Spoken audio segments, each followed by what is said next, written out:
All right. Welcome everyone to the 10 best practices for retailers in 2021. I actually caught myself. I kept saying 2020. I was like, the best practices in 2020. Oh, wait a second. It's 2021. Time is just absolutely flying by. We are so lucky to have the lovely Nicole Leinbach Reyhle here with us. She's absolutely amazing. I've been on so many panels with her. She has so much knowledge that I promise you by the end of this hour, you're going to be like, wait, the hour is up already? What's going on? But very quickly, I'm Allie Schwartz. I'm the Senior Marketing Manager for Yelp. Part of what I do is host educational events just like this. We have a fabulous women's summit that we're going to be putting together for the end of March that we'll send you information for in our follow-up. And then this webinar is also being recorded. So don't worry about taking, rigorous notes. This will be available for you on demand after the fact. And we're also turning it into a blog piece. So you'll be able to access it there as well. So without further ado, I want to turn it over to Nicole. She has an amazing setup for you today. Take it away, Nicole. Hi, everyone. Thanks for welcoming Allie. I've enjoyed speaking with Allie in the past at various shows. Maybe some of you who have dialed in today have seen us. Just again, my name is Nicole. I'm the founder of Retail Minded. I've supported small businesses my entire career and have done so with a lot of passion and continue to do that throughout this COVID crisis, if you will. And so it's my goal today that you guys are going to be able to take away some details that will help you move forward in your own unique goals. And with that, I do just want to reference the fact that we refer to the term retail as anybody who operates a small business. So whether you're a spa owner, a restaurant owner, a decision maker at a local boutique, whatever your role is, we are simply referencing collectively you guys today as retailers, SMBs, small businesses. So kind of keep that in mind, because this is the best part about today's presentation is you can really make it uniquely yours based on whatever it is your business is. So let's go ahead and get started. The reality is that 2020 certainly showed us that the path to purchase can be disrupted at any time. And despite the challenges that we experienced in COVID-19, there actually is a lot of opportunity. But with that, of course, does come with some twists and turns. So today, what I want to do is actually go through what these twists and turns are, how we can overlook them, if you will, and continue on that path to purchase. And in doing that, I'm going to unveil 10 ways to boost your store productivity, manage both calculated and unexpected challenges, support your customer service expectations and the customer expectations in general. And without further hesitation, I want to go ahead and dive into point one. So the very first thing that I'm going to encourage you guys to do is to review your inventory. And inventory certainly isn't just physical, that could be your services as well. So I want you to review your inventory, really challenge yourself. What is it that you've historically done and what do you need to do? We're going to go into more detail for that as well. So 75% of millennials, this is an interesting fact as we look into this presentation, 75% of millennials have bought goods online during the pandemic that they had never considered buying before, okay? I want to repeat that, 75% of millennials, because this is a huge buying audience that retailers in general need to think about. 2 in 4 millennials are in fact now homeowners, okay? So when we think about that, we also have to think about 56% of millennials also bought at least one new brand throughout this COVID experience that they had never historically bought. Plus, 1 in 2 customers across all generations have tried something new during COVID. So when you think about that, how does that relate to your unique business? Do you find that you've also maybe met some new customers along the way? Finally, I simply want to share with you that men are more likely than women to buy online and to buy with new retailers. So what that tells us is that women are actually stronger when it comes to retention and loyalty. So you need to keep that in mind as well as you're making your own decisions and analyzing your own business. And today, again, we're going to go into more depth here. But these are just a few things that you need to consider because COVID has shifted consumer habits. And today I'm going to challenge you guys to really review what your business was, what it currently is, and what it needs to do in order to stay profitable in 2021. So the first thing you need to do is review what you sell, okay? So when I say sell, again, this could be physical products or it could be services. Maybe you have a combination of both. Or it could be food for that matter. So review what it is that you're selling, identify what will sell currently, and then you need to differentiate how you will sell moving forward. And we're going to certainly look at that in more detail. The main goal that you guys need to achieve here is that you need to get customers' attention, okay? You need to create strategies that are going to optimize your product visibility and the turn of these products. So when I reference turn, I mean, you need to sell them. We don't, I have a friend, her name's Kathy Wagner. She knows a retail maven. She always says products should never celebrate a birthday. And certainly during COVID, a lot of store shelves didn't get as much attention as they have in the past. So review this inventory, make sure no products are celebrating birthdays, so to speak, but also look at what your average turn has been historically, because commerce has always changed over time. I think the one misconception about COVID has been that, oh my goodness, retail's changed so much, when really commerce has historically always changed. And one of the main reasons it's changed is because we now have a digital footprint unlike we've ever had before. When the internet first emerged, we were all challenged with what that meant to physical retailers. But now we need to look at digital as an opportunity on that path to purchase, okay? How do you communicate to your customers online, even if you have a physical store? And we're definitely going to talk about that in more depth today. And what about that brick and mortar store that you have? What does your footprint say about the services and inventory you offer, and more so your customer experience? And then if we want to dive even deeper, how does that look specifically in store now that we're experiencing COVID? Of course, CRM, so your customer management. What is your customer management strategy? What has it been? And for that matter, how can you improve upon it? So these are the details that I challenge you guys to really analyze: your digital, your in-store, and your customer management. And with that leads me to my next point, which is evaluate your vendors and your services, because the reality is survival is key. We keep hearing in the news that there are large retailers that are closing their doors. And I want to give you guys some good news when it comes to large retailers being your competitors. They are not able to be as agile and as easy to shift as a smaller business can. So when we talk about survival, I want you to look at that as your strength, okay? Because you guys have the opportunity with less large responsibilities around you and overhead around you, being a smaller business, to say, okay, I can take the time to review my historic data, what has historically sold for me, whether it's physical products or services or food, and then identify what have the past terms of these products or services been with the vendors in which I partner to sell from them. So in other words, if you have vendor terms where you maybe paid upfront, some vendors are now saying, hey, we're going to let you have the inventory for 30 or 60 days before you have to pay your bill, okay? These are some of the hurdles that vendors have collectively identified to say, we want to keep our retailers in business, so we're going to soften our terms and adjust them to do so, okay? So for you guys, leading to point number 3 here, that means what can these different terms mean for you? And sometimes you might have to challenge the vendor to actually offer them before they're going to say, hey, do you want new terms, okay?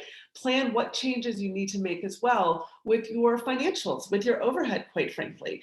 What terms do you need to realistically stay in business? Now, there are a lot of us on the call today, hundreds of us, and all of you guys are at different places across the country. Some parts of the country are a little bit more open, so to speak, than other parts of the country. So you need to consider what the terms mean for you guys and the challenges that are currently existing with COVID and restrictions or local regulations, and then bring that back to your vendor communication and say, hey, we've had our door shut for X amount of months, or we anticipate they will not open again, or they're limited and they're open, but these are the complications we see. So take the time to identify this, and then take the time to speak to your vendors. That's the big takeaway. You need to react.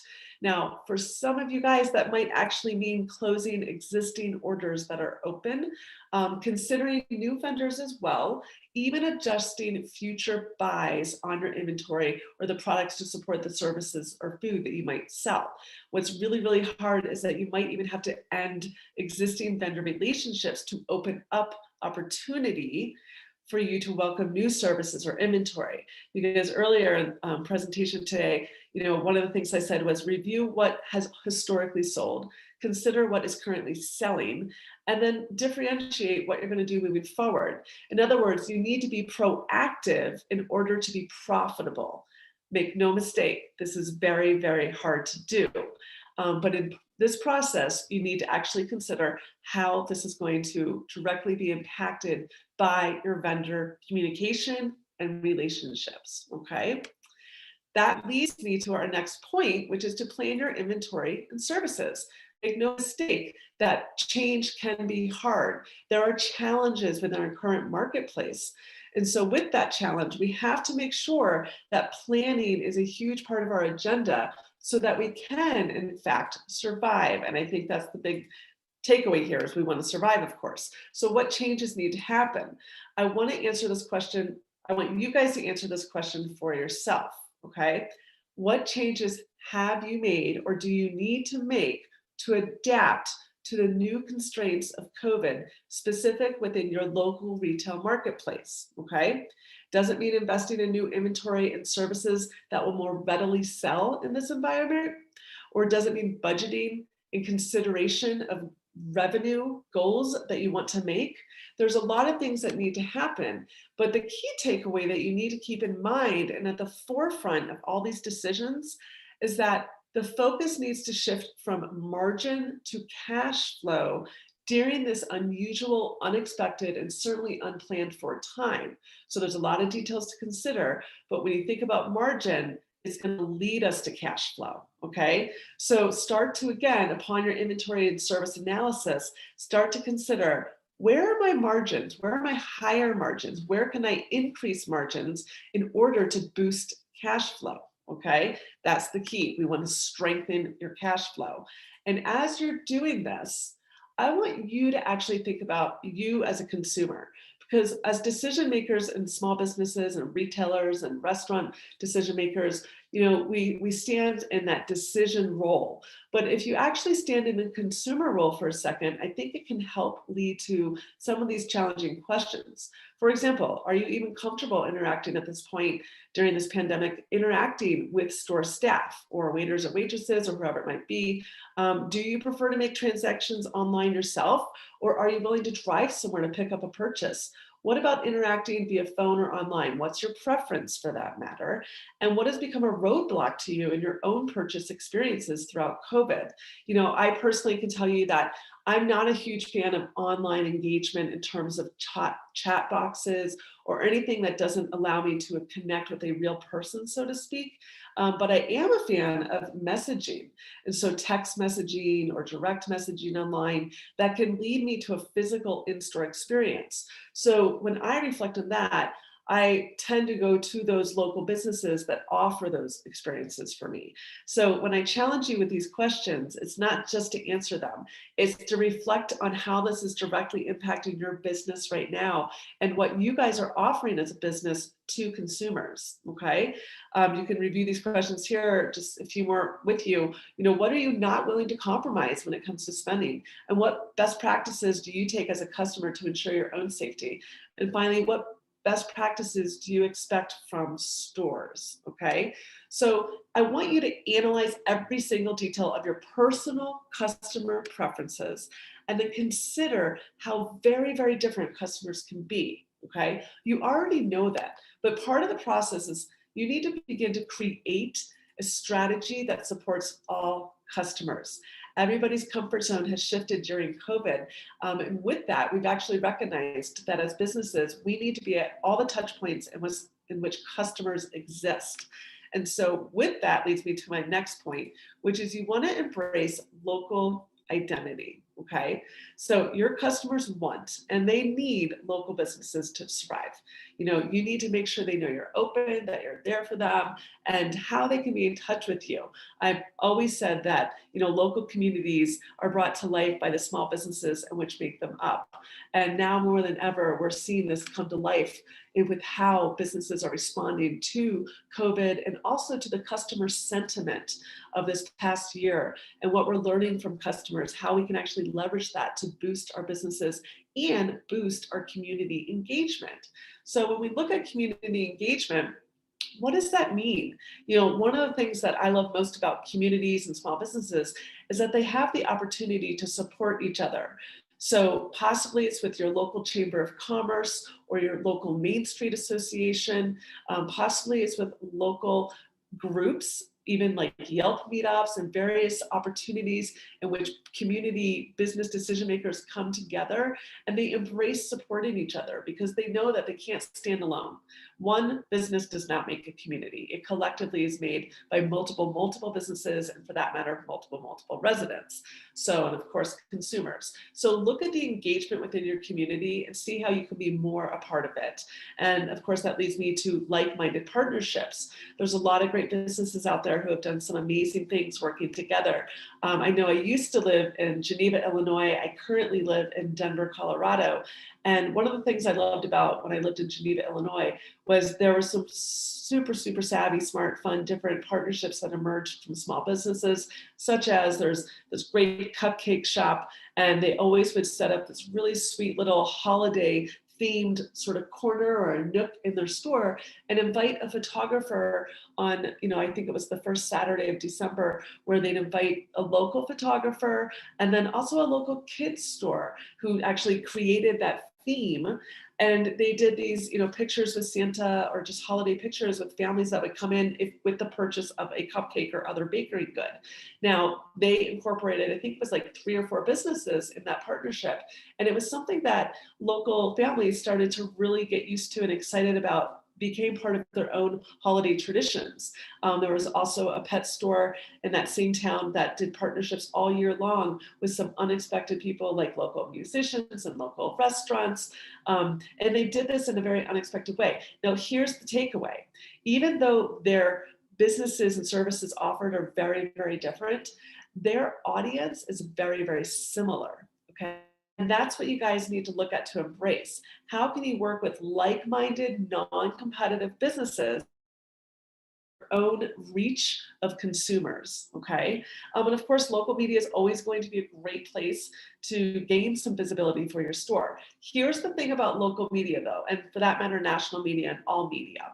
You can't just want to get from them, you have to give to them. In other words, don't just say, I want to get some press in the local media so I can get attention for your business. They're looking for reasons why they should give you press. So you need to actually tell them that through some strategic creative thinking of your own. Maybe it is because you're doing a partnership with another local business and you're trying to expand and support the community, right? And re-thriving after COVID. So make sure when you do reach out to your media, you're doing so with some thought and strategy in mind. Of course, leverage social media because this is going to connect you directly to consumers. In fact, I don't know if you guys know this, but one of the largest audiences of social media is baby boomers, okay? So they have often are retired, more time on their hands. So when you think about social media, it's not just your younger generations, it stretches across the generations. And so consider how you can incorporate and engage your audience through social media. And then of course, when we're talking about embracing local, you want to also look at deliveries and more, which we're definitely going to talk about in more detail here. So communication equals customers. That is the takeaway. When you're creating local communication, you're going to help drive local customers to your business. In other words, communication equals customers, right? So keep that in mind as you aim to move forward in these efforts. These are just a few of the various ads that I've seen throughout the last year of ways that they're speaking directly to what's going on in our current marketplace. So if you look at this bottom ones, your choice, 4 ways to shop. The reason I like this is because, to the point we made earlier, everyone shops differently. The path to purchase is not what it used to be, and the comfort zone of customers is very different. So whether you want to shop by phone with a live associate, schedule a private appointment, shop online, or shop in store, they're letting you know this is how we can support you, and you can see some other examples here. What I like about this is that they're directly communicating to their audience or potential audience so that they can reach those people's comfort zones. And that's the real takeaway, I think, as well. So in doing that, a few other things to consider. Finally, as you keep your customers, local customers in mind and options to how to support them in mind, never lose sight of how you communicate with them, asking for reviews about, what it is you're offering to them, incorporating safety procedures, sharing the efforts to your local press then about what you're doing in your business to be safe, and of course, leveraging social media to connect with your followers. The takeaway here is that consumers need to hear from you in order to trust you, okay? So you want to communicate with them at all the touch points along their path to purchase. That's going to be, of course, digital, of course, online, such as Yelp review sites, such as anything that encompasses interacting with employees, making sure your media, and again, social media. Repeat these efforts again and again, which leads me to my next point, which is to expand your selling avenues. So just a few thoughts here. Do you have a website? If not, why not? Okay, that's a question that I want to ask you guys. Nowadays, you don't necessarily need to sell online, but having a website is a destination in which customers can engage with your brand to lead them to your physical store. Okay, what about, do you offer buy online, pick up in store, also referred to as BOPIS? Okay, what about delivery for food? Even if you're using external partners, such as, let's say, an Uber Eats, versus having somebody internally deliver these food services. And do you offer curbside pickup for online purchases? Or what about expanding your selling avenues to online marketplaces such as eBay, Amazon, even Walmart? I know that sounds scary and those words are not necessarily our favorite, but we have found that particularly during COVID, those who have physical stores were expanding their selling avenues and looking at their storefronts as showrooms and warehouses and continuing to open their doors when they've been allowed to, but it's let them in business. Other creative ways people have sold is through things like OfferUp or Let's Go to make sure their inventory is not getting too stale or old. There's even sites like Tundra, Tundra, made for small businesses to sell bulk things. So let's say you have 50 units of something and you want to move it on. Those are ways to do that. So the takeaway with this is that we need to look at how we can expand our selling avenues so we can adjust during these challenging times. It's outside of our comfort zone sometimes to do these things, but this is what's allowing small businesses to stay alive and thriving. We don't just want you to have your doors open. We want you to be profitable in your business. And again, customers' expectations have changed and their habits have changed. So start to look at how a curbside pickup strategy might be right for your business. A local delivery could be right for your business. Physical experiences are very, very important. We're not asking you to take those away. Shipping and, of course, e-commerce. So the reality is that 48% of customers want curbside pickup, according to a study from Centel Group's in 2020. So the majority of consumers think that ordering online and picking up curbside at 48% has most improved their customer experience throughout the COVID experience, which makes me wonder, have you implemented this at all into your strategy? And when doing so, there's a few things to consider. How do you plan this so that it complements your existing business? I was lucky enough to work with a local retailer to me here in Denver, Colorado, called Curate Mercantile, and she's in the Littleton Highlands Ranch area of Colorado recently.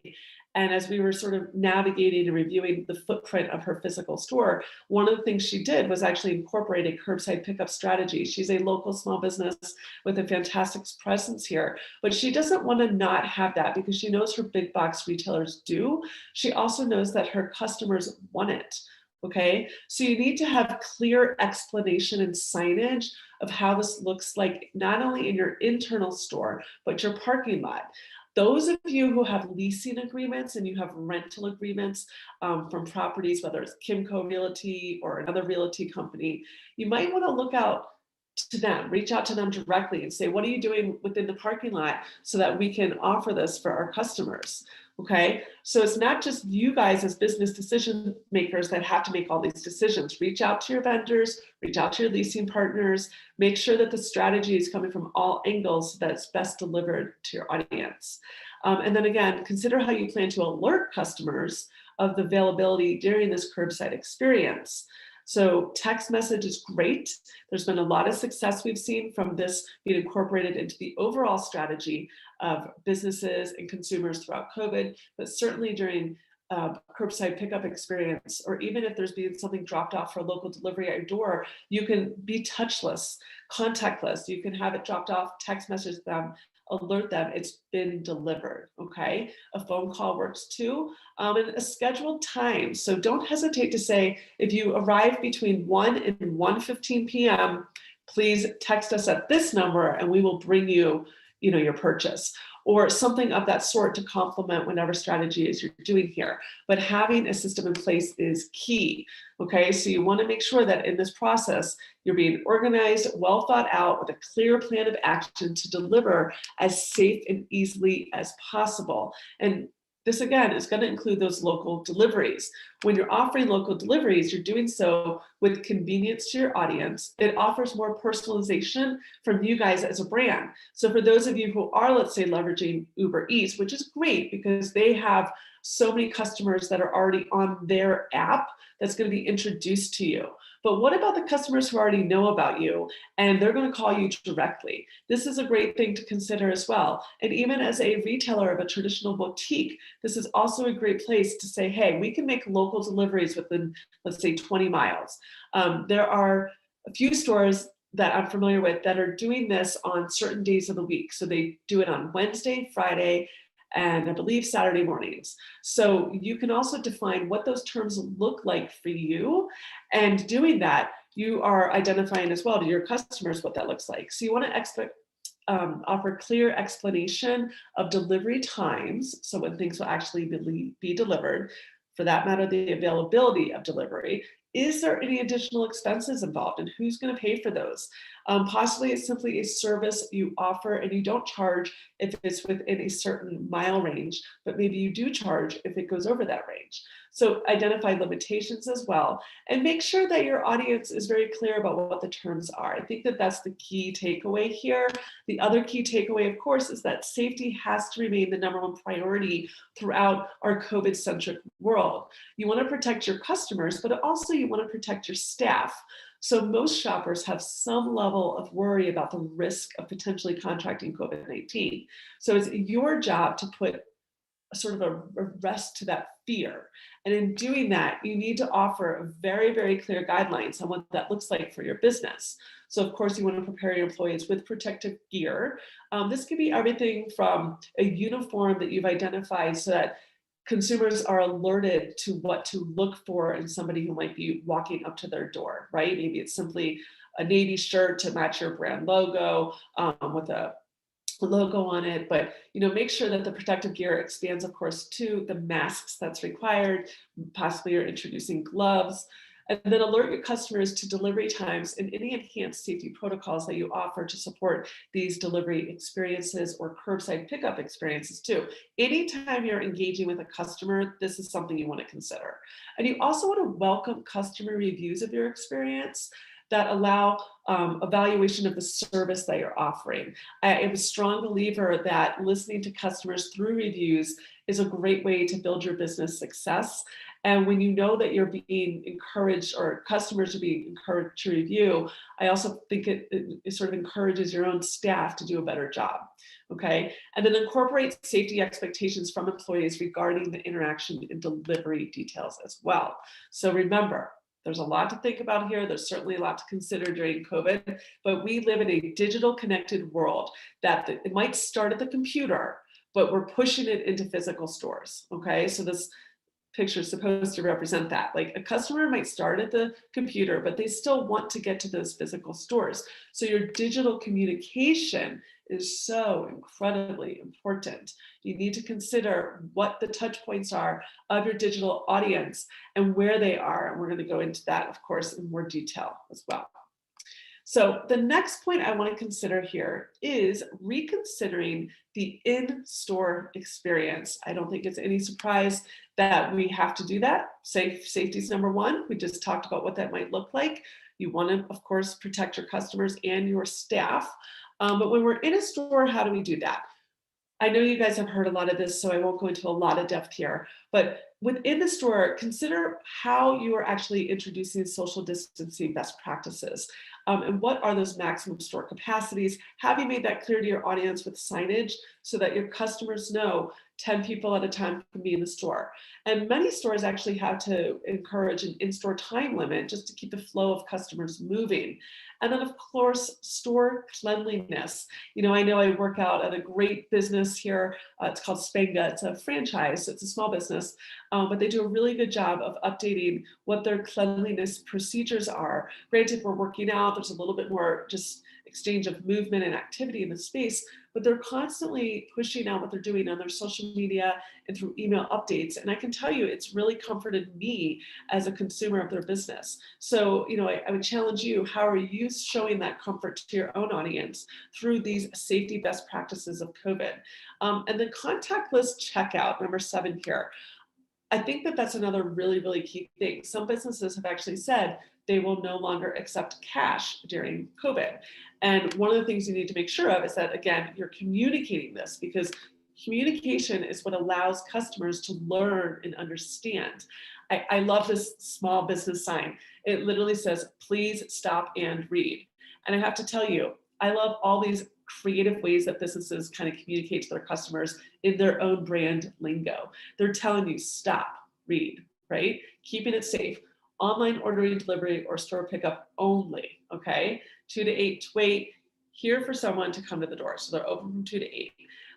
But what I really thought was creative about this is, like, they're simply saying in their own branded way, hey, this is what's going on. We all know what the world's going on with right now. These are a little bit more detail.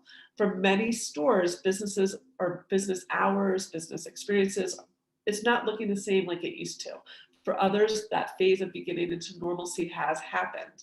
But you need to alert your customers to make sure that your unique store is communicating to them. And with that, you're providing clear expectations of employee instruction as well, okay? Customer engagement. How do you want your employees to engage with customers? You need to review that as well. What historically has been might not be what you want now. And again, every store is different, but identify what that looks like to your employees. You want to make sure, of course, the mask, the gloves, maybe that store uniform, but also incorporate any sort of clear signage through the store. So the federal government tells us that, we have social distancing in certain ways, but you want to make sure, how does that look in your store? That could mean actually incorporating arrows on your floor with like a thick, heavy tape that directs your customers in one direction. I know for me, when I go to get my nails done, which I'm grateful that I'm allowed to do here, but the spa place actually has an arrow to walk to the first to wash your hands, but then another arrow pointing you in the other direction to go back around. So nobody crosses paths, okay? You can use signage that says, do not touch inventory, or please ask a store associate to demonstrate a product, or no samples right now if you're offering historically food samples or something of sort. So you want to make sure that you are simply communicating and offering opportunity. And I also want you to think about the transaction experience. So what historically have you guys done in your store with transactions? Have you taken the credit card from someone, swiped it for them? Have you collected customer data, maybe at a cash wrap? Have you wrapped purchases and handed it over without maybe hand sanitizing or any other safety protocols along the way? These are the details that you need to think through so you have your own best practices for your store. One more touchless, contactless experience I want you guys to think about is actually a payment opportunity. Klarna and Afterpay, it's essentially speaks to those people who might be on a budget. So through communication, you can let them know we accept traditional credit cards. We're offering something of a modern layaway now too. These are 2 companies that offer this. You can do this online or in store. It essentially divides the payment into 4. So for some of you guys, this might make sense, because the reality is customers' budgets have been tight as well throughout COVID. Not all of them, but some of them. So just another FYI. The next point here is to implement updated communication, because, as I've said a million times already, communication is essential. But here's the catch. Your updated communication needs to cross between all the touch points of that digital conversation as well as in store. So these are your key places that I want you guys to make sure you have consistent communication updated in response to whatever your new COVID terms, hours, limited menu, new inventory, whatever it is, make sure you're leveraging these 7 places. So the first one is social media. Whatever social media sites you're on, make sure you're consistently communicating your brand messaging. Now I realize, and this isn't a social media learning experience today, but something to consider here, how you communicate on, let's say, TikTok, if you use that, is very different than how you communicate on Facebook. But the key is make sure you're using all the platforms in which you exist to share your updated COVID-centric details of communication. Email marketing is still one of the #1 drivers of purchases for in-store. So when a consumer elects to be on your email list, make sure you leverage that and you actually listen to what they're saying in correspondence to you if they're emailing you directly, but more so push out your emails, share with them updated details, introduce them to the excitement, enthusiasm of a store opening again or new vendors. And of course, bring that same enthusiasm into your store signage, communicate. And then online review sites, Yelp, there's no better place. I know as a customer, I used to travel quite a bit prior to COVID and still in my local market. Before I make a purchase, I'm always looking at Yelp to see what other consumers are saying. And this is a good thing because I trust consumers and I trust that Yelp's going to share that updated contact information with me too. So store hours, make sure you're enhancing those details. Your online profiles, anywhere you might be. A lot of local communities have in their own chamber, for example, Chamber of Commerce, they offer online profiles for local businesses. So do a Google search of your brand. Where are you represented that you might not even know? And make sure you're updating these details. Receipts are another great place, whether it's an online or in-store receipt. If you have any sort of new details in response to COVID or simply because whatever's going on in your business. And of course, your own branded website. So I challenge you guys, this is my big homework for you guys today. Is your store messaging consistent? One of the things I've always said is that communication equals customers. I said that earlier today, and content creates communication. So when you're creating the content of your brand and that digital connectivity, it will create communication, which leads to customers, okay? So the things that you want to consider, your store hours, your pickup delivery options, possible curbside pickup, any in-store variations that you're offering. Maybe you're offering a VIP private scheduled shopping time, right? Whatever it is, make sure you're using these platforms to share this. Safety protocols, return policies. Those have been greatly influenced during COVID. So what are your return policies? Let us know. Anything that you can share that's going to be relevant to your audience, you need to do so in these touch points. Which leads me to our next point, which is current policies. So the policies of your business not only helps maintain the employee management of your business and the employee connectivity to customers, but it also brings current expectations and needs to the forefront of your business and allows you to consider how can you best support your business operations, whether it's with customer handlings or changing rooms or fittings, bags, wrapping, like when you actually a purchase is made, are you putting it in a bag, returns, holds, exchanges, layaways, even restrooms within your store. So policies are going to vary, but you guys need to identify how do they look now that we live in this COVID-centric world. So consider your restocking policies. I know some brands are actually taking any returns, or even if someone tries something on and they are keeping it off the floor for 24 hours before putting it back on the floor for another customer to engage with it. That happened to me personally at a local business, whereas other stores aren't. But you need to let this be defined within your own business so that you can make sure you're confident that you're doing the right thing for your audience, your customers, and of course you individually. Your packaging in your bags, layaways, store restrooms. These are all the details. Again, communication's essential, but more so here, training your staff is essential. Okay, because when your staff is trained, they're going to be equipped to best support your store as well. And that leads me to number 9. I think that it's fair to say we've all had to adapt throughout this COVID experience. You need to basically be ready for it at this point. And change has only been the one constant thing in retail we've always seen, okay? Historically, commerce has always changed. And that happened to us in 2021 or 2020, and it continues in 2021. This is the big takeaway. Over the years, you guys have probably heard the terms multi-channel or omni-channel. And over the years, I've certainly encouraged businesses to be more omni-channel, as I refer to often, omni-centric. It means that you have connectivity of your business across all the touch points in which a customer might engage, okay? So whether it's in your store, using their phone, such as receiving a text message, or even wanting to connect with you digitally, online, social media, Yelp, wherever they are. Multi-channel means that these touch points are not connected.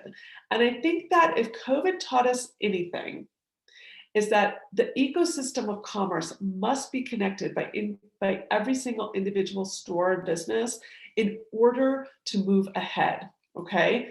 So using external solutions to help you do this is definitely going to be key, okay? This is going to include technology that brings connectivity to the selling points in which you have, allowing for customers to come from multiple destinations because the path to purchase is not straight.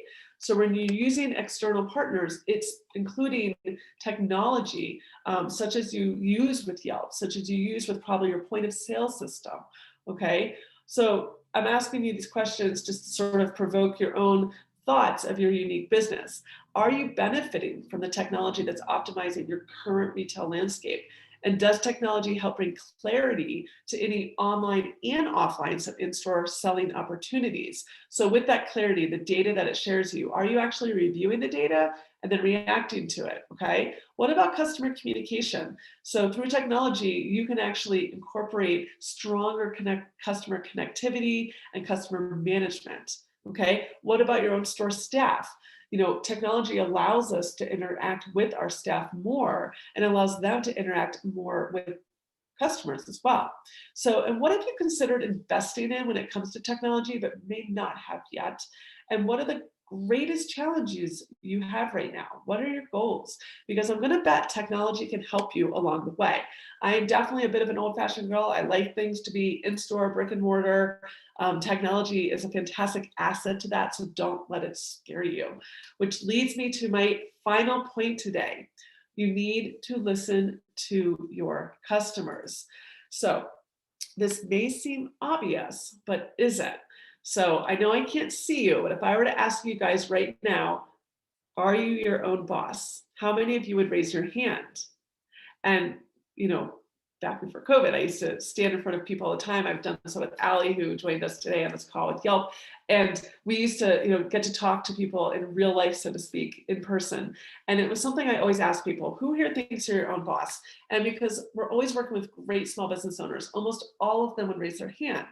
But the reality is that consumers are each of our bosses. Without customers, we don't get to keep our businesses alive and thriving. So we need to consider what we know about our customers and how we can help our potential customers as well as we look ahead into 2021.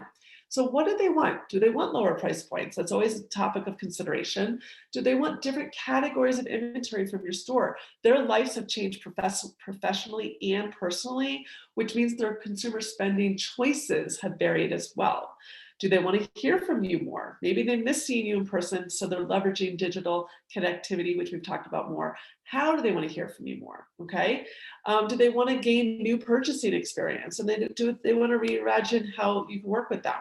So what digital touch points can you gain from these touch points, in which I'm sharing right here, so that you can better support your customers? So social media gives you great insight. It offers, if you have a business account, it offers you free data that's going to tell you not only your top performing posts, but it might even remind you, hey, you haven't posted recently. And it allows you to reflect on what success you've had with it and opportunities you can do with it. The key I always say though is you can't just review this data, you have to react to this data. And then same thing with Yelp. What are you learning from your consumers who are posting and sharing on Yelp? Don't just read it, but review it, react to it, respond to it for that matter. Look at your Google Analytics. Where are your customers coming from digitally? Don't be scared about all these digital connectivity things, because again, this is what helped leads on that path of purchase to physical stores. Email marketing we discussed is extremely important. Leveraging your point of sale system, extremely important. And if you have a CRM and customer management, also very important. And I want to share with you guys, this is going to lead us to our final point here today, but there are 3 steps to customer service across all the touch points. And remember, consistency is key. And I want to share these with you today. So the first is I want you to be starstruck. The second is treat them like royalty. And the third is get their autographs. So let's look at that in more detail. Years ago, I had an opportunity. I got a phone call from a friend. I lived in Chicago at the time. And she said, hey, I just got word that Brangelina, so Brad and Angelina at the time were married, and their children were going to come shop with them at her local toy store. And she got excited, but she also got nervous because she said her store staff was not trained in order to treat them, to offer them the customer service that she would expect they would want. And so she asked if I'd come in and put on her store t-shirt that day and simply act as an associate. I was happy to do so, but I was also really, really disturbed by the fact that she did not feel as if everybody could already do that, right? So when I say be starstruck, what do I mean? I mean, treat every customer as if they are your favorite star, so to speak. Give them attention, look up from your phones, go to those digital places they're talking to you and talk back to them. And then treat them like royalty. What does royalty have? They have standards and expectations, okay? There are actually protocols in place that the royal families have. So what protocols do you have in place as a small business? We talked about all the touch points today, which customers are, where they are, but also some of the best practices you need to consider. So identify what are your royal treatments, so to speak, so that your staff, no matter who's working, can deliver on royal expectations for that starstruck audience that we want to have, right? And then finally, get their John Hancock. Because if you're getting their John Hancock, that means you're staying in touch with them or potentially getting their autograph or credit card signature, so to speak. And if it's not a credit card signature, it's simply representing, stay in touch with them via email marketing, make them follow you on social media. It's a form of connectivity. And finally, in review your inventory. This is so important. Your inventory and services is what's going to define your business in our COVID-centric 2021. Evaluate your vendors and the services that you offer and consider how you can reduce some of your current overhead, quite frankly, and then reintroduce new inventory and services, as well as keep those that are working for you upon these evaluations. Number 4, embrace your local identity. I cannot stress this enough. Reach out to non-competitive, like-minded companies that you guys can each help boost visibility for each other on and gain stronger customer connectivity and, of course, sales, and expand your selling avenues. So there's one resource I did not mention today, but I do want to quickly give a shout out to. Within your physical store environment, you can actually do live videos, push it into these digital touch points, and then make sales. One company is called Comment Sold, and they do a great job at that. That's what they've built their business on. Really gained a lot of recognition through COVID. We've seen brick and mortar stores find success doing this to help stay alive, and that's the goal, guys. The next is to reconsider your in-store experience. What does it look like, feel like? Overall, how does it communicate to customers? So it might mean re-merchandising your store in response not only to new inventory, but new COVID expectations as well. Implement updated communication, so important across all these touch points. Review your current policies within not only your store, but your return procedures and anything else. It might even mean your sick days for your employees as well. And then be prepared to adapt. I think 2020 told us and taught us, listen, things change, right? And commerce has historically always changed. But as 2021 moves forward and continues ahead, be prepared to adapt because that's going to keep you alive. And then, of course, listen to your customers. Your customers are essentially each of our bosses, so we need to be reactive to what they're telling us. Use those online touch points in which they're talking to you. Of course, in store, listen to your local marketplace, the larger marketplace, and ultimately remember, your store may be closed, it might be altered, but business opportunities are still available. In fact, there's a lot of opportunities still available within the business environment. So reimagine. Your store has been given the opportunity to hit reset. And I think that's one of the big takeaways here. Again, reimagine, because your store has been truly given an opportunity to reset. And with that, be proactive in order to become profitable. So questions, guys, we're going to open it up here. Thanks for listening today. Hopefully you learned some things. And of course, always you can find me online, and of course, Allie with Yelp. So we're both here to help. So go ahead and ask your questions. Nicole